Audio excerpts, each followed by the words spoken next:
C'est un des grands noms de l'histoire de la chanson française. Marie-Paule Bell est avec nous, évidemment, la parisienne, des chansons gaies, des chansons qui font plaisir, qui amènent du bonheur, et puis aussi Barbara, le répertoire de Barbara qu'elle a tant aimé, qu'il a influencé dans sa chanson. On est très heureux de vous recevoir, Marie-Paule Bell. C'est émouvant de vous voir arriver avec un disque qui s'appelle Un pas de plus. C'est un pas de plus vers le public. Oui, certainement. C'est mon souhait. Je veux dire, un pas de plus vers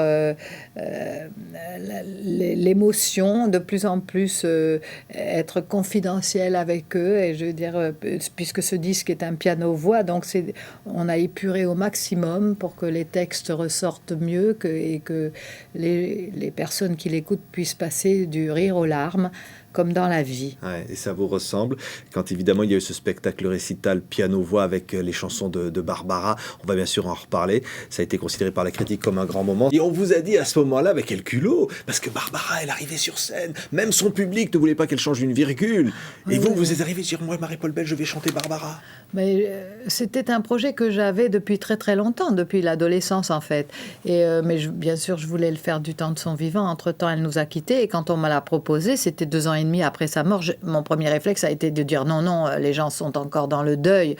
Et puis, j'ai demandé conseil à mes amis proches, Serge Lama, Romanelli, qui l'avait accompagné beaucoup, puis des amis qui n'étaient pas dans le métier, qui m'ont dit, mais tu es de la même famille, tu dois dire oui. Et alors, après, j'ai plus réfléchi. Parce que si j'avais réfléchi, mais c'était horrible, j'aurais rien fait. Donc, je me suis interdit de l'écouter pour pas être influencée par son phrasé, sa diction, etc. Et j'ai tout repensé les chansons en fonction de ce que je ressentais moi, et refaire les mêmes harmonies au piano. Romanelli m'a aidé à me montrer quelques bases pianistiques, mais sinon, c'est sorti complètement dans un élan du cœur. Et vous avez raison, parce qu'au début, les gens, ils essayaient de me coincer. Oui. Ils essayaient de me dire, oui, dans la version de Nantes, vous avez dit, je l'ai couché dessous les pierres, dans telle version, elle dit pas ça. Et moi, c'est comme si j'avais dû passer un examen. Oui. J'étais obligée de dire, mais non, mais regardez, dans telle version, elle dit ça, c'est la version originale et tout ça. Et alors après, ça a été sublime, parce qu'ils m'ont encensé. Ça venait du cœur. Et c'est vrai que les chansons de Barbara, vous avez montré qu'elles étaient universelles, qu'elles nous touchaient. Parce que elles se racontaient, mais elles nous racontent aussi d'une certaine façon. Hein. Ah oui, bien sûr. Je veux dire, même quand elle parle de ce qui lui est très, très personnel, quand elle parle, par exemple, de la mort de son père, quand elle est arrivée trop tard, il pleut sur Nantes. Moi, quand je chante cette chanson, je revois ma propre histoire, parce que quand mon père est mort, je n'étais pas là non plus. Donc, je revois les gens, quand il dit assis près d'une cheminée, j'ai vu 4 hommes se lever. Moi, c'était dans un hôpital, c'était exactement les mêmes images. Donc, ça m'amène tout de suite les larmes aux yeux, et je pense que c'est ça qui fait que chacun se retrouve dans l'histoire qu'elle raconte. Ouais. Et Marie-Paule Bell, quand elle a commencé cette belle carrière, elle avait d'abord joué du piano classique, dans une famille, on va dire, un peu bourgeoise. Oui, parce que c'est dans ces milieux-là qu'on apprend à jouer au piano. Oui. Et cette bourgeoise, comme ça, montée un peu à Paris, ça va donner la Parisienne, qui va être un énorme succès. On va réentendre comme ça, enfant, parce que vous jouez sur ce nouvel album, La Parisienne, bien sûr. Oui. On ne vous aurait pas pardonné si vous n'aviez pas interprété cette chanson. Écoutez. Lorsque je suis arrivée dans la capitale, j'aurais voulu devenir une femme fatale. C'était pas vous, ça, Marie-Paule. Ça vous raconte un peu, cette chanson ? Un peu, parce que en fait, quand je suis arrivée, c'est vrai que j'étais étonnée par certains comportements ou un certain snobisme qui existe toujours d'ailleurs, parce qu'en fait, la force de ce texte qui a été écrit par Françoise Marie-Joris et Michel Grisolia, c'est que si on écoute les paroles aujourd'hui, c'est toujours vrai. Je veux dire, la psychanalyse, c'est de plus en plus, le sexe, je veux dire, tout est revenu, je veux dire, en exagéré, même, elle date de 76, cette chanson. Ouais. Donc... Elle avait un ton, écoutez la musique comme ça, très Offenbach, Alors, c'est le piano-voix, là, comme ça, qui marque tout ce nouvel album, Marie-Paule Bell. Oui. Et alors, cette marque un peu de fabrique, belle époque, comme ça, qui va faire qu'on va vous mettre dans un moule, comme ça, de la rigolote de service. Oui, c'est vrai, oui. Et puis, on va oublier peut-être des chansons quand nous serons amis, par exemple. Des chansons magnifiques comme ça. C'est-à-dire qu'il y avait ces deux côtés chez vous déjà.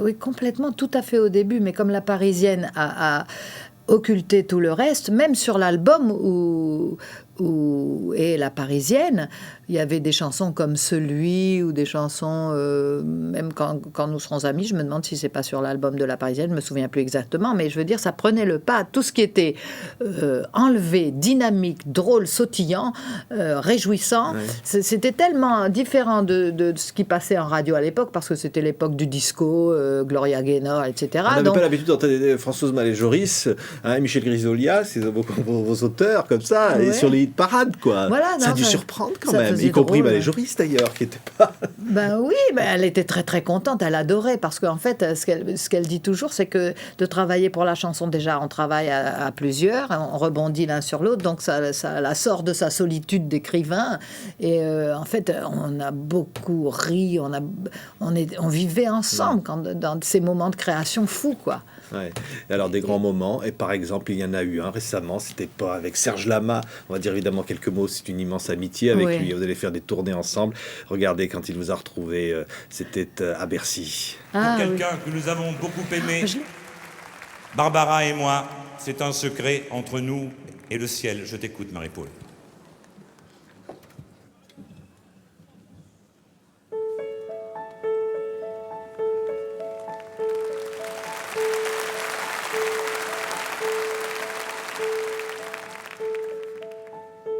Une petite cantate du bout des doigts, obsédante et maladroite, monte vers toi. Une petite cantate que nous jouions autrefois seuls. Je la joue maladroite, si mi la ré sol do fa. Cette petite cantate fa sol do fa n'était pas si maladroite quand c'était toi. Les notes couraient faciles, heureuse au bout de tes doigts, moi j'étais là. Et c'était évidemment un moment émouvant, hein, Marie-Paul Bell, voilà, ce moment où Serge Lama fêtait son anniversaire de scène à Bercy devant 20 000 personnes. Et vous avez chanté cette chanson, il liste un secret entre Barbara et moi. Évidemment, il s'agit d'une personne disparue. Oui, c'était sa fiancée, l'amour de sa vie en fait, qui était la pianiste de Barbara. Et cette chanson, la petite cantate, a été écrite pour Liliane Benelli. Et cette femme qui était, il paraît-il, une femme extraordinaire, est morte dans l'accident de voiture où Serge Lama a tellement souffert et a failli ne plus marcher. Il y a le frère d'Enrico Macias aussi qui est mort dans cet accident et ça a été le drame de sa vie. Et donc c'est quelque chose qu'on partage quand on l'a chanté ensemble, même sur son album. C'était extrêmement émouvant parce que lui pensait à cette femme. Moi, je n'ai pas connu cette femme, mais je pensais à Barbara. Et on était accompagnés par Gérard Daguerre, qui a accompagné Barbara pendant des années. Et je veux dire, on était au bord des larmes, vraiment. Et vous n'avez pas prévenu. Non, il m'avait pas dit.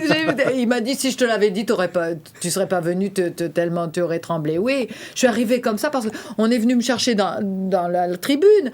Et on m'a dit, viens, parce que comme ça, il sera content dès qu'il sort de scène, tu vas l'embrasser et tout. Et moi, j'attendais pour l'embrasser. Et pof, il m'annonce. Mon Dieu, quelle horreur. C'est un moment d'émotion. Oui, voilà. très bien. Il est sur ce DVD, Lama Bercy 2003. Un magnifique moment comme ça, très fort pour penser évidemment à Lama. C'est un ami, parce que vous allez longtemps faire les premières parties de ces tournées. Vous allez arpenter le moindre petit village. Parce qu'après La Parisienne, il va falloir assumer le succès, Marie-Paul. Ah oui, je suis passée du cabaret de l'Écluse où il y avait 80 personnes à des chapiteaux de 8000 personnes ou des arènes de 12 000 places comme ça. C'était vraiment incroyable, physiquement déjà, parce que moi j'étais habituée à chanter comme ça. Et je veux dire, après, il fallait chanter. C'était comme si j'étais une femme tronc, hein, j'étais de profil et je m'accompagnais au piano. Donc il fallait que je sorte tout physiquement. Ça, c'est lui qui m'a appris tout. Je veux dire, c'est un type d'une générosité. Je veux dire, il a un côté Pygmalion. Il était content de me montrer comment il fallait faire, construire un tour de chant, saluer même. J'avais tellement peur que dès que j'avais fini, je courais. Il se mettait derrière le rideau pour m'empêcher de sortir. Il me disait non, tu retournes et tu salues, tu comptes 4. Vous aimiez ce contact populaire, être une vedette populaire.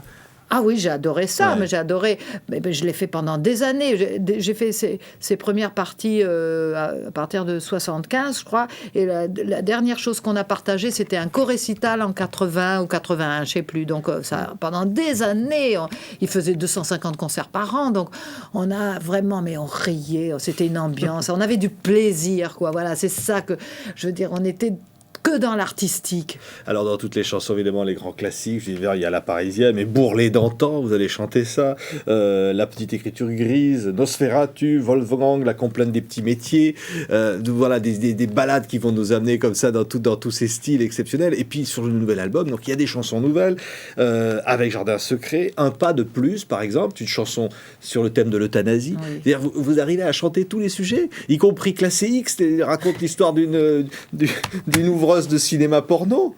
Mais c'est ça qui me plaît, je veux dire, c'est de passer d'un sujet très très grave, et je me rends compte que cette chanson d'ailleurs, qui traite de l'euthanasie marque beaucoup les gens qui viennent me voir après, parce que tout le monde est concerné, tout le monde dans sa famille a quelqu'un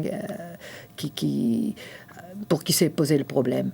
Et en fait, donc, de passer cette émotion, c'est une chanson d'amour. Je ne voulais pas faire une chanson à message. Non, là, on pose la question simplement. On ne sait pas si elle va le faire ou pas le faire. Et c'est une chanson vraiment d'amour. Et en même temps, bon, la chanson Classé X, qui est une chanson complètement farfelue, avec ça, c'est vraiment le texte de Grisolia. Je veux dire, c'est son esprit complètement décalé par rapport à la réalité. Mais ça, Ça vous plaît, ça, ça, d'être oui. décalé, Ah oui. Marie-Paul, hein? Oui, Vous avez l'impression que vous êtes l'éternelle parisienne, provinciale à Paris. Vous êtes toujours décalé, quoi. Mais bon, quelquefois je le fais pas exprès, je veux dire, c'est malgré moi. Mais maintenant, sans doute, je suis maintenant plus parisienne que provinciale, Oui. ça c'est certain, si c'est pour ça, oui. Et là, je suis très contente parce que le Reader Digest m'a téléphoné il y a 15 jours. Ils vont faire un hommage, un hommage à Marie-Paul Bell. Et je parle à la troisième personne parce que c'est le titre de l'album. Si elle pardon. nous écoute, oui. mais c'est incroyable parce qu'ils vont retrouver des trucs, même des chansons que je chantais en cabaret ou des choses complètement... le premier 45 tours que j'ai sorti, je veux dire, très romantique. Et alors là, ça va être aussi...